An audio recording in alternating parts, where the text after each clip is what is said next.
رب اشرح لی صدری ویسر لی امری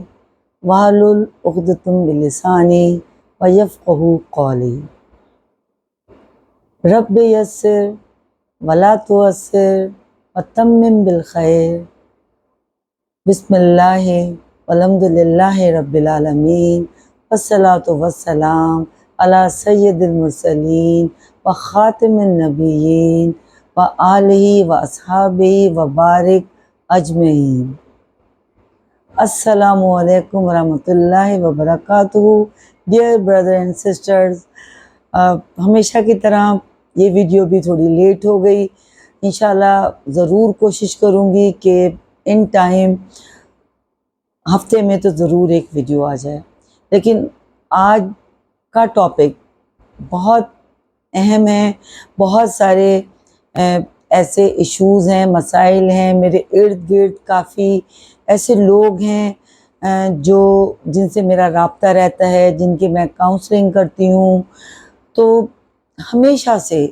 یہ آج کل کی بات نہیں ہے، جب سے دنیا میں انسان کا وجود ہے تو مشکلات، پریشانیاں، حاجات، بہت انسان جو ہے وہ ایک مجبور ہے، بے بس ہے۔ لیکن قرآن و سنت کی روشنی میں ان مسائل کا حل، ان مسائل کو کیسے ہم بہتر انداز میں ڈیل کر سکتے ہیں، اور سیرت نبی صلی اللہ علیہ وآلہ وسلم اور اللہ نے جو قرآن میں جو کچھ اللہ کریم نے ہمیں بتایا ہے کہ جب تم پر کوئی مشکل یا پریشانی یا کوئی حاجت یا کوئی ضرورت پیش آئے تو تم دعا کرو، میں تمہیں ضرور دوں گا۔ پھر کس طرح دعا کرو، کس طریقے سے دعا کرو، یہ طریقہ ہم کو حضرت محمد صلی اللہ علیہ وآلہ وسلم نے بتایا ہے ہمیشہ۔ اور آج جو بات میں آپ سے ڈسکس کرنے والی ہوں، جو حدیث آپ سے ڈسکس کرنے والی ہوں، جو اسماء حسنہ آپ سے ڈسکس کرنے والی ہوں، وہ ایک انتہائی پاورفل حیثیت رکھتے ہیں، اور جن کے بارے میں خود حضور اکرم صلی اللہ علیہ وآلہ وسلم نے جن کو ہمیشہ اپنے مشکل حالات میں پڑھا ہے۔ صحابہ اکرام اس بات کو ہمیشہ انہوں نے اس بات کے گواہ ہیں کہ جب بھی کوئی مشکل واقعہ پیش آیا، کوئی مشکل حالات پیش آئے تو حضور اکرم صلی اللہ علیہ وآلہ وسلم نے اللہ کریم کے اسماء حسنہ کے ناموں کا واسطہ دے کر اللہ تعالیٰ سے دعا کی، جس میں غزوہ بدر آپ سب کو پتہ ہے کہ وہ غزوہ مسلمانوں کا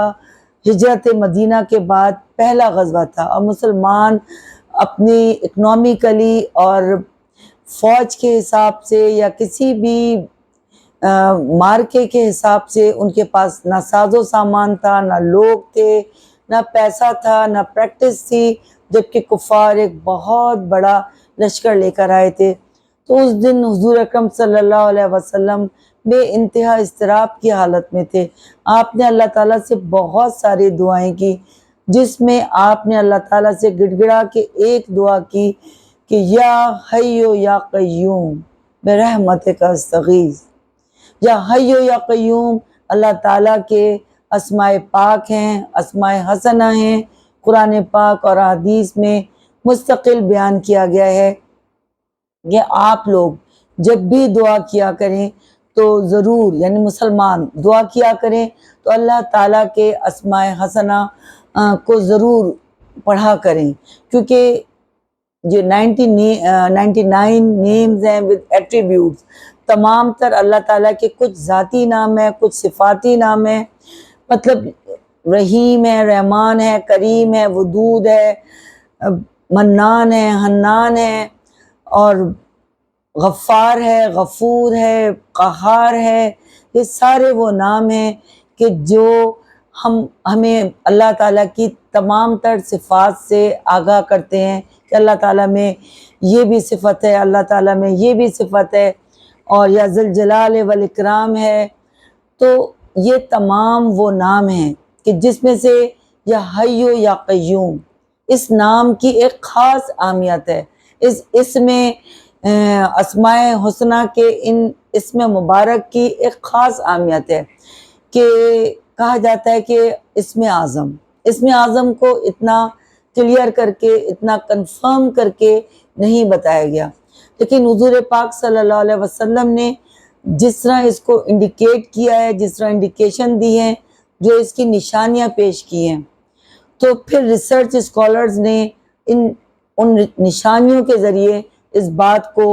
اس کی بات تک پہنچے کہ حضور اکرم صلی اللہ علیہ وسلم نے فرمایا کہ اللہ تعالیٰ کے 2 ایسے صفاتی نام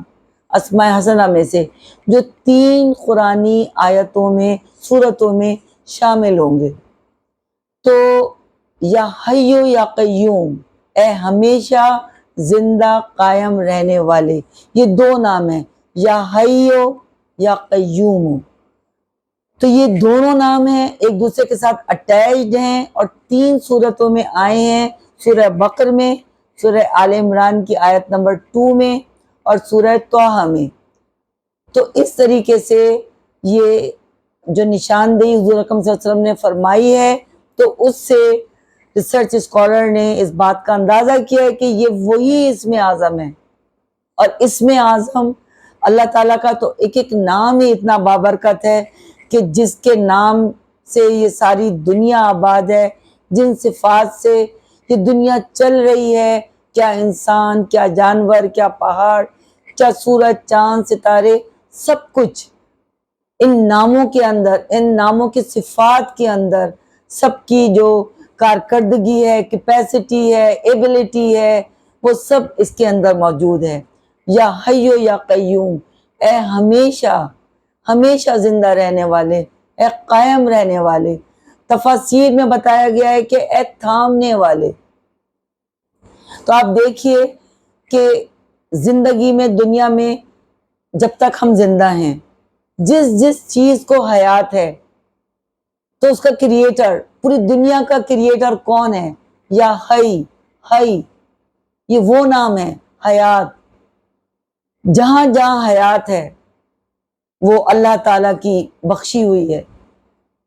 جو اس دنیا میں زندہ ہے وہ اللہ تعالیٰ کے حکم سے زندہ ہے۔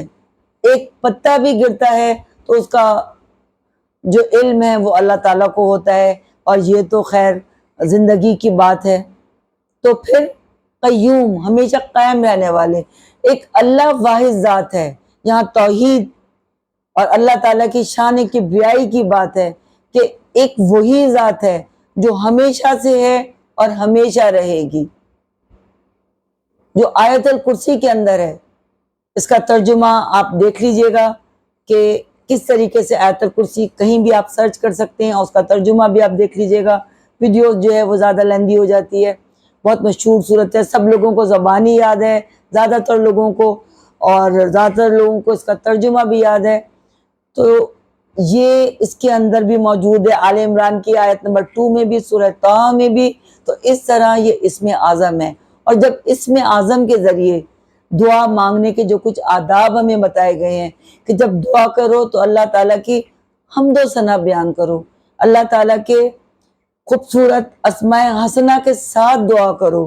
تو پھر جب اسم اعظم مل جائے تو پھر کیا ہی بات ہے۔ تو کوئی بھی تکلیف ہو، بیمار ہو، کسی کو کتنی بیماری ہو، کوئی ایسی بیماری جس کا علاج ڈاکٹرز کے پاس نہ ہو، خدا نہ خواستہ گھر میں رزق میں تنگی ہو، بچوں کی کوئی پریشانی ہو،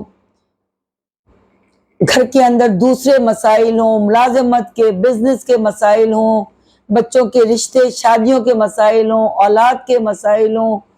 مطلب جس قسم کا آپ کو کوئی بھی مسئلہ ہے، کوئی بھی آپ کو مسئلہ ہے، آپ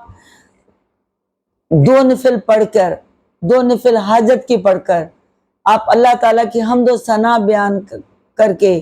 اور اللہ تعالیٰ سے ہاتھ بلند کر کے،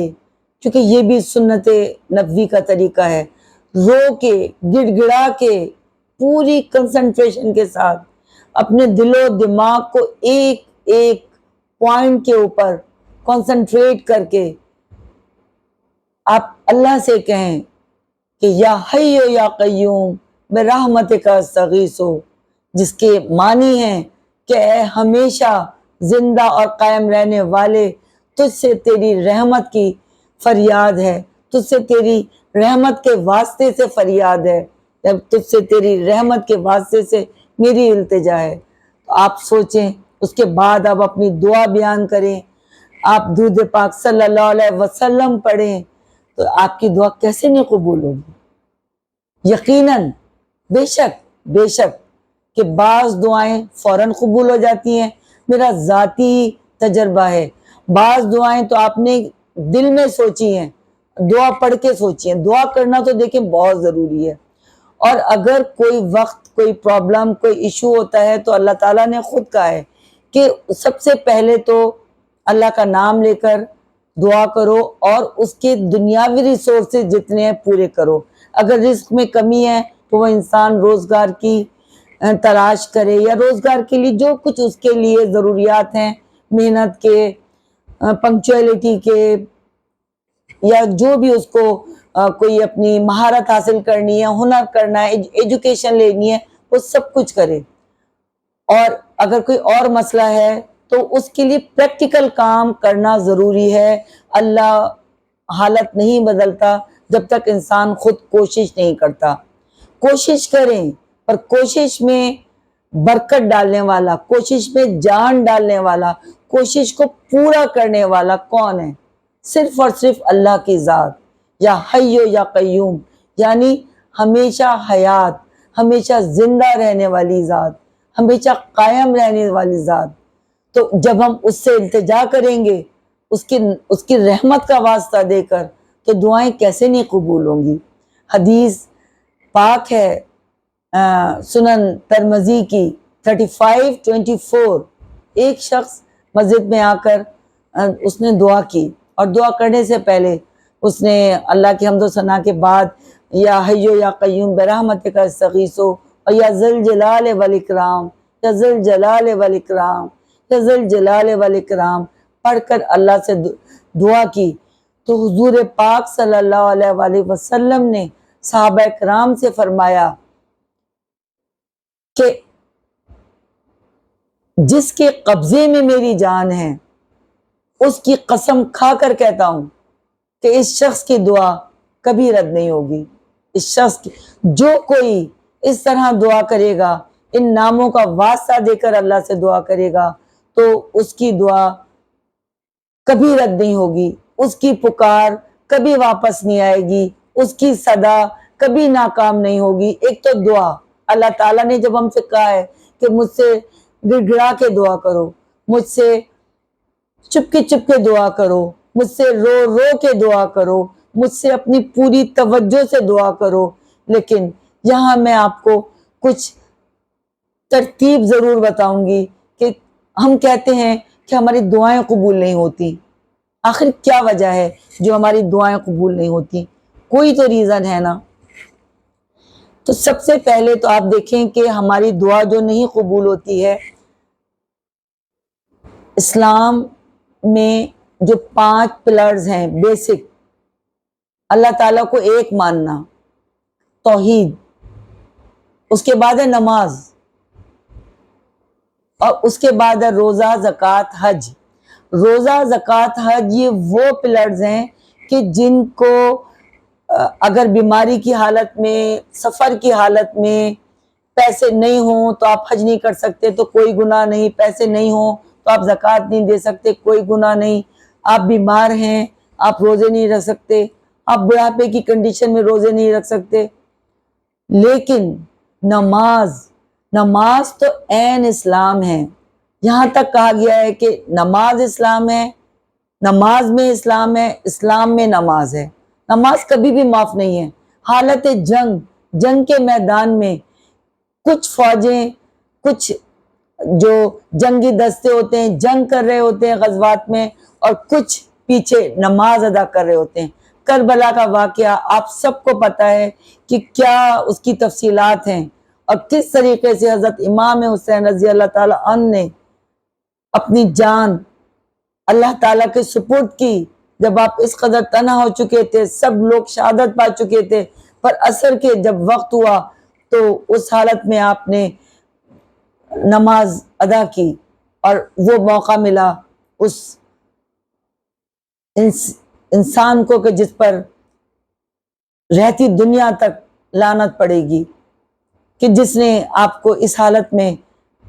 شہید کیا. کیا شہادت کا بھی کیا مقام ہے، کیا اعلیٰ ترین شہادت ہے کہ جس کی مثال دنیا میں کہیں ملتی نہیں ہے. کہ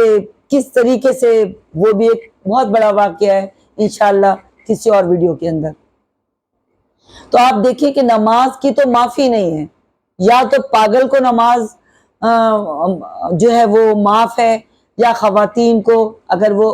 پاک نہیں ہے تو. ان دنوں کے علاوہ کسی کو نماز کی معافی نہیں ہے. بیمار ہیں، تکلیف میں ہیں، پریشان ہیں، غمگین ہیں، جیب میں پیسے نہیں ہیں، 1 روپیہ نہیں ہے، کھانے کو نہیں ہے خدا نخواستہ، بھوکے ہیں، پیاسے ہیں، وضو کرنے کے لیے پانی نہیں ہے، آپ پر نماز فرض ہے. آپ تیمم کر کے نماز پڑھیں، آپ بیٹھ کر نماز پڑھیں، آپ لیٹ کر نماز پڑھیں، آپ اشاروں سے نماز پڑھیں، آپ پر نماز معاف نہیں ہے.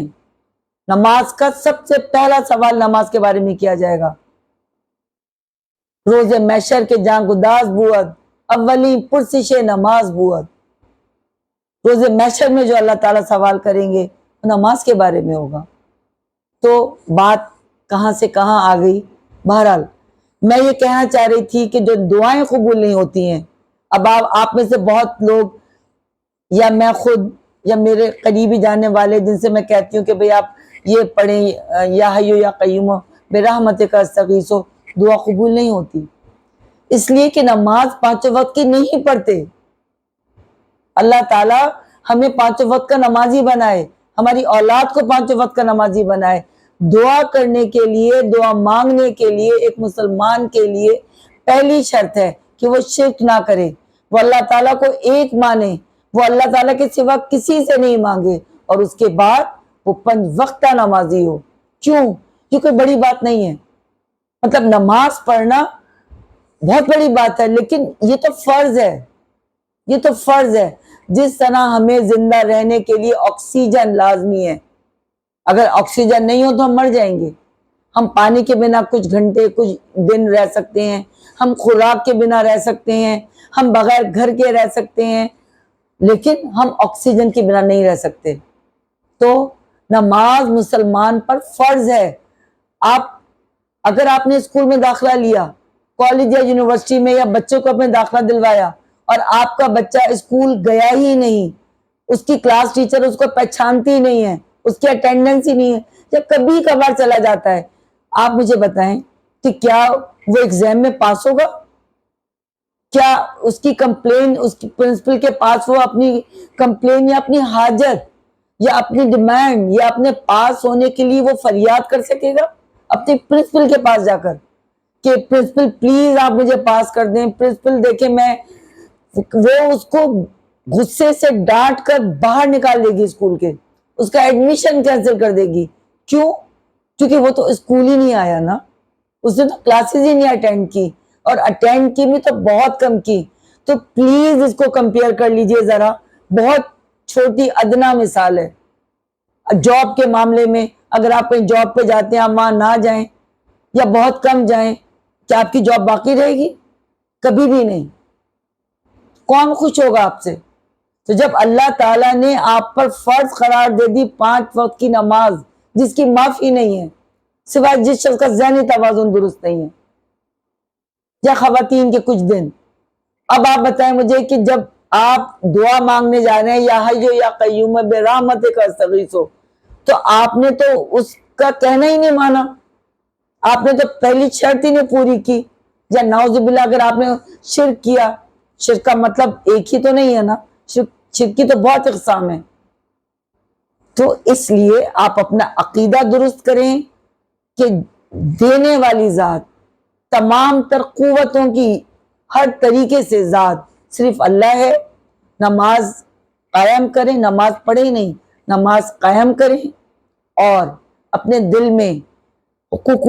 اللہ کے ساتھ حقوق العباد ضروری ہیں، والدین کے حقوق، پڑوسیوں کے حقوق، رشتہ داروں کے حقوق، اولاد کے حقوق، بالکل جہاں والدین کے حقوق ہیں وہاں اولاد کے حقوق بھی ہیں۔ آپ کسی کے ساتھ، کسی انسان کو، اللہ کی کسی مخلوق کو، انسان تو کیا جانور کو بھی آپ تنگ نہیں کر سکتے۔ آپ تنگ کریں گے وہ بے زبان جانور، اللہ تعالیٰ اس چیز کو کبھی پسند نہیں کریں گے۔ ہمیں اپنے اخلاق درست کرنے، ہمیں اپنے اعمال درست کرنے، ہمیں نماز کی پابندی کرنی ہے۔ اس کے بعد جب ہم یہ سب کام کر لیں گے، اور یہ ہمارا روٹین ہونے چاہیے۔ ہم مسلمان ہیں، ہمیں سیرت نبی صلی اللہ علیہ وآلہ وسلم پر عمل کرنا چاہیے۔ ایک بات میں آپ سے کہتی ہوں، آپ پڑھیں کتابیں، آپ سیرہ کی کتابیں پڑھیں، آپ واقعات دیکھیں حضور اکرم صلی اللہ علیہ وسلم کی زندگی کے۔ آپ جانوروں پہ اتنا رحم فرمایا کرتے تھے، آپ نے کس طرح حقوق ادا کیے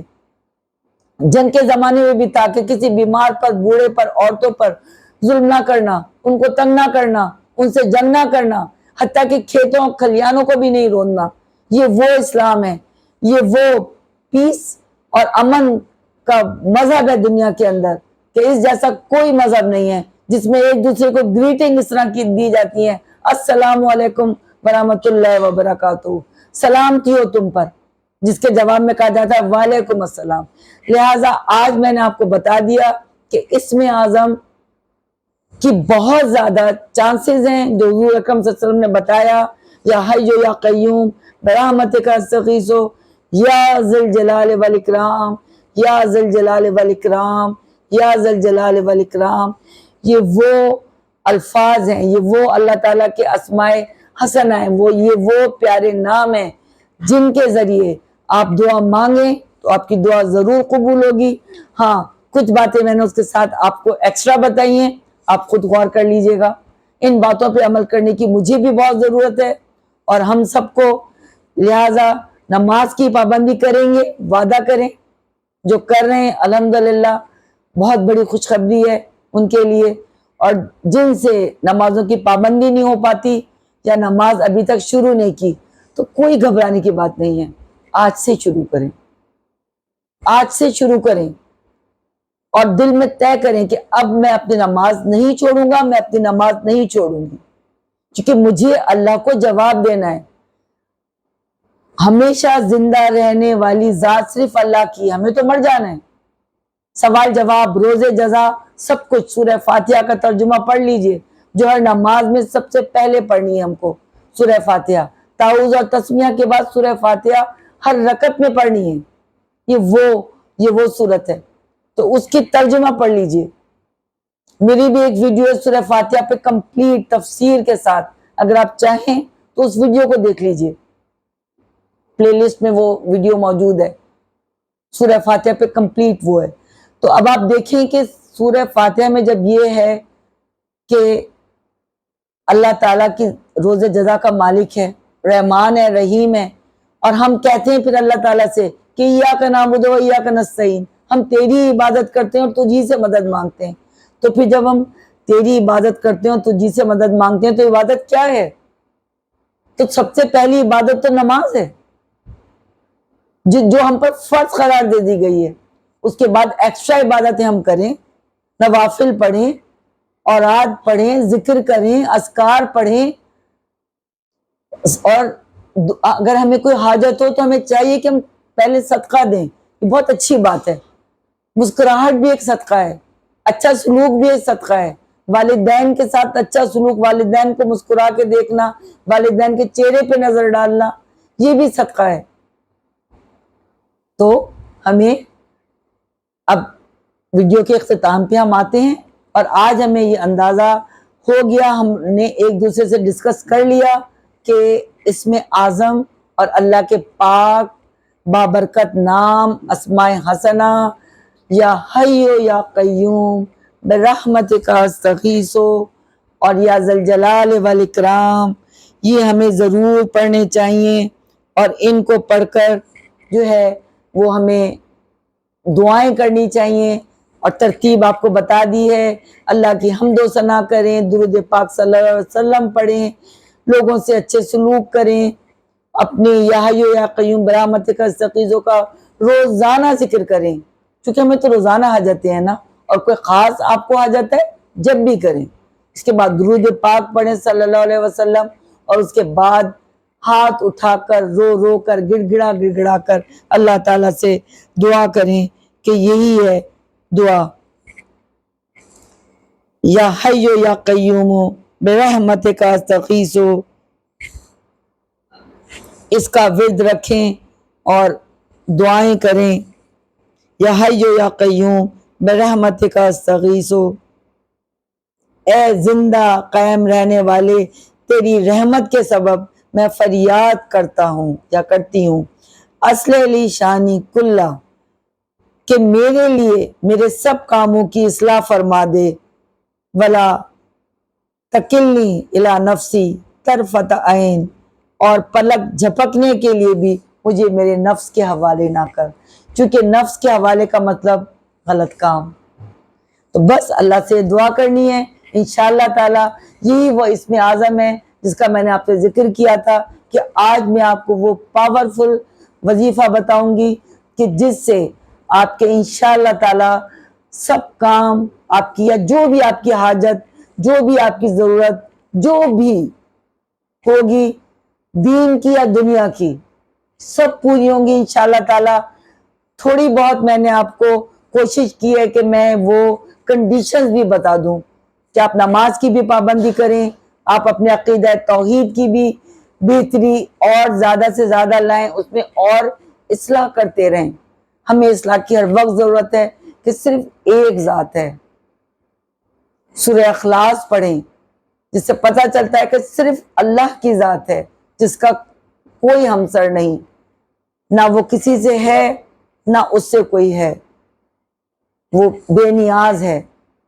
لہذا اس جیسی کوئی ذات نہیں ہے۔ تو اس لیے اب ہم نے کافی باتیں کر لی ہیں، مجھے امید ہے کہ آپ کو سمجھ میں آ گیا ہوگا کہ یہ اسم اعظم بھی ہے، لہذا یا حی یا قیوم برحمتک استغیث